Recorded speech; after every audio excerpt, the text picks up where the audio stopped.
Hi everyone, welcome to my channel. చూస్తున్నారు కదా, ఇదే మా విలేజ్ అనమాట. మా విలేజ్ ఇది కాదు, 2 ఊర్లు దాటాక 3వ ఊరు మా విలేజ్ అనమాట. సో మా 3 ఊర్లకి మధ్యలో 2 చెరువులు అయితే, పెద్ద పెద్ద చెరువులు అయితే కనిపిస్తాయి. సో ఒక్కసారి మీ అందరికీ మా విలేజ్ చూపిద్దాంలే అనేసి ఇలా అయితే చిన్నగా వీడియో తీస్తున్నాను. విలేజ్ మొత్తం అయితే చూపించాను, జస్ట్ పంట పొలాల వారికి చూపిస్తాను. ఇదైతే మొదటి చెరువు అండి, చూస్తున్నారు కదా. ఈ చెరువు కట్టపైనే మైసమ్మ గుడి ఉంటుంది, అమ్మవారి గుడి. చిన్నగా ఉండేది అప్పుడు, కానీ ఇప్పుడైతే కొంచెం అమ్మవారి గుడి అయితే పెద్దగా కడుతున్నారు. చూస్తున్నారు కదా, చాలా మహిమగల తల్లి. కోరుకున్న కోరిక అయితే పక్కా తీరుస్తుంది. సో ఇక్కడైతే దండం పెట్టేసుకొని అలా ముందుకు వెళ్ళిపోతున్నాను. చూడండి చెరువు అయితే ఎంత పెద్దగా ఉందో.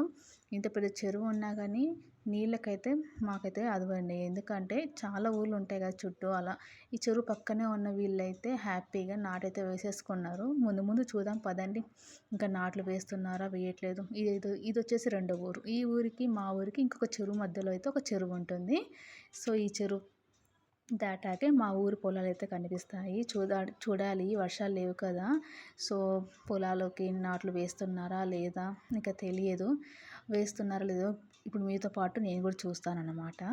చూడండి, అన్నీ పల్లెటూరు అంటే ఇంతే కదా, చాలా బాగుంటుంది. పల్లెటూరులో అయితే ప్రశాంతంగా ఉంటారు జనాలు. ఎవరి పని వాళ్ళు చూసుకుంటూ హ్యాపీగా సాయంత్రం టైంలో మాత్రం అలా పక్కన కూర్చొని ముచ్చట్లు పెడుతూ ఉంటారు కదా. ఇది వచ్చేసి 2 చెరువు. చూడండి, ఇది కూడా పెద్ద చెరువే, చిన్నది కూడా కాదు. మా ఊరికి ఇంకో ఊరికి మధ్యలో ఈ చెరువు ఉంటుందన్నమాట. సో చెరువు పక్కనే ఉన్న పొలాలు మాత్రం పచ్చగా ఉంటాయి, ఎందుకంటే వాటర్ అక్కడే ఉంటాయి కాబట్టి. అక్కడ మోటార్ వేసేసుకొని నీళ్ళు తీసేసుకొని హ్యాపీగా నాట్లు అయితే వేస్తారు. చూస్తున్నారు కదా, ఇది కాలువ పక్కన అయితే వేసుకున్నారు నాట్లు. ఇంకా మా ఊరు స్టార్ట్. చూడండి, మా ఊర్లో అయితే ఇంకా పొలాలు దున్నలేదు, అసలు వాటర్ లేక వర్షం లేక అలా వదిలేస్తారు. చూడండి పొలాలు. ఏం చేస్తాం చెప్పండి, వర్షాలు పడట్లేదు అసలు. వానదేవుడికి రైతుల మీద కోపం వచ్చిందో ఏమో అసలు అర్థం కావట్లేదు. చూడండి మా ఊర్లో అయితే అసలు ఇంతవరకు పొలం దున్నడం కూడా దున్నలేదు. చూడండి పశువులను మేపేస్తున్నారు, కానీ దున్నకాలు అయితే ఇంకా స్టార్టే చేయలేదు వర్షాలు లేక. ఏం చేస్తాం చెప్పండి, బోర్లు లేవు, కాలువనా ఇక్కడ కాలువ లేదు. ఇక బోర్ ఉన్న వాళ్ళు ఇలా అయితే పచ్చగా అయితే నాట్లు వేసుకుంటున్నారు. అబ్బా, ఊర్లోకి ఎంటర్ అయ్యాక ఫస్ట్ ఇక్కడ పచ్చగా అనిపించింది, నాట్లు వేస్తున్నారు.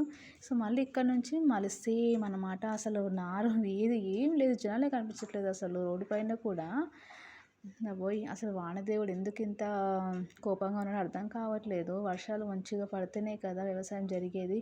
వ్యవసాయం రైతైనా చేస్తేనే కదా మనకు కూడా 5,000 నోట్లోకి వెళ్ళేది. ఇలా అయితే కరువు వచ్చినట్టే కదా. ఇలా కరువు కాలంలో బతకగలము మనము చెప్పండి. ఇక్కడ ఉంది, బోర్ ఉంది వీళ్ళకి. సో వీళ్ళైతే హ్యాపీగా నాటైతే వేసేసుకుంటున్నారు. సో ఇక్కడైతే కొంచెం పచ్చగా అనిపిస్తుంది వాతావరణం. చూడండి ఎంత బాగుందో.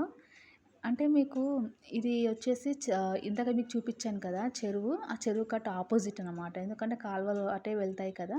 సో కాలువ కింది పొలాలు అనమాట ఇవన్నీ. సో అందుకనేసి వాటర్ ఉన్నాయి, పొలం దున్నేసి నాటైతే పెట్టేశారు. సో గైస్, వీడియో ఎలా అనిపించిందో చూసారు కదా. లైక్ చేసి కామెంట్ చేసి సపోర్ట్ చేయండి.